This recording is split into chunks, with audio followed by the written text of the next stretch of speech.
past summer, my university writing course, Discovering the Romans, took a class field trip down here to the Corcoran to see a few Piranesi works in the collection, because Piranesi is an artist who specialized in depicting ancient Rome in the 18th century. So a little class field trip soon escalated into something more, because we found out there were so many Piranesi etchings and engravings in GW's collection.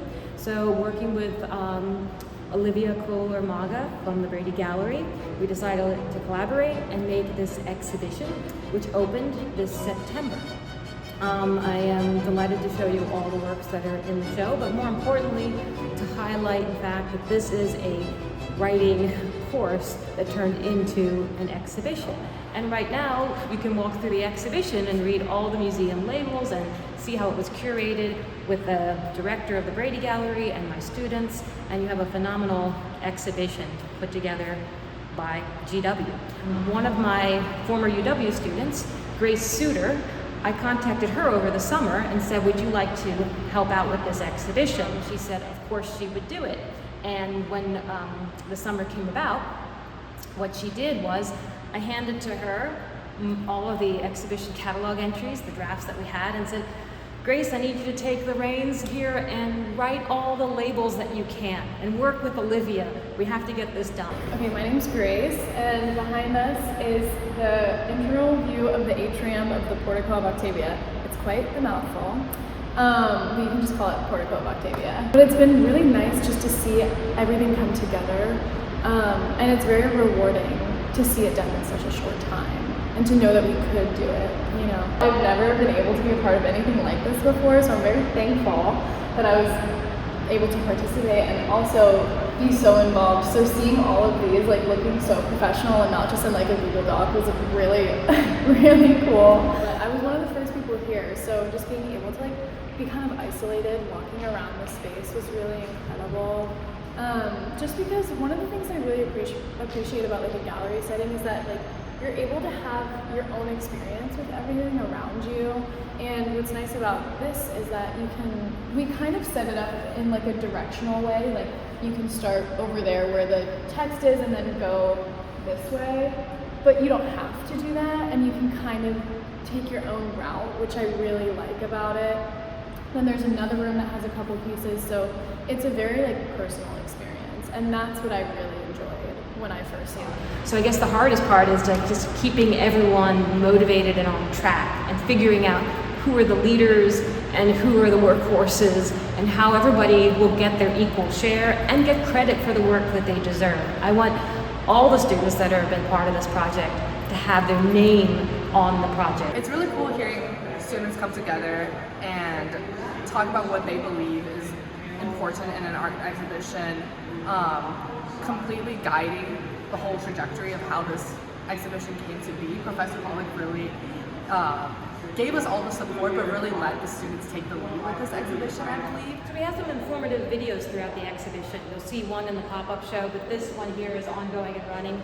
Of course, one of the issues with looking at Piranesi is we're looking through an artist from the 18th century, right? And no doubt most things that you see here are still standing in Rome today. But I thought it would be a very interesting parallel that as you're going through the exhibition, you'll see modern day pictures of things like the Grotto of Egeria, and then you can place the actual monument with the Piranesi that goes with it. Not every work is in the show, but as many as we could put together from my own vacation shots, students' vacation shots, that we really can see the Rome from now and Rome from the past. So what you're seeing here is the pop-up exhibition that's only running up through the end of this week, which was the vision of the Luther Brady Gallery, Olivia Kohler-Maga, and myself, to bring Piranesi into the modern day and to involve the GW community into this pop-up exhibition. So how are people inspired by Rome? You'd be surprised, so many people from the GW community have traveled to Rome, have studied abroad there, have made it part of their lives, including myself, of course. These are works that I've painted in Rome over the years, many of which, in fact, I painted on site, or at least based off of a memory. On the far bottom right, you have, of course, the view of the Colosseum. That beautiful vignette just 2 years ago, I sat in front of the Coliseum metro stop and drew it from life and later painted it. And the same thing goes for the aqueduct on the far left, where I actually painted as the sun set in the Roman Aqueduct Park.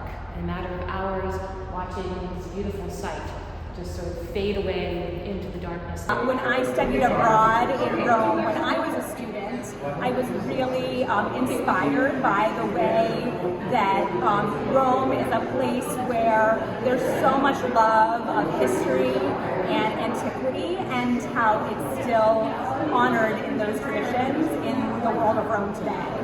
So I was really excited to be a part of this exhibition, where one of my paintings that I did of a site in Rome is paired with an exhibition of historical music in Rome, because Rome has been a place that's been magical for generations of artists, and to be part of that story has been really exciting for me.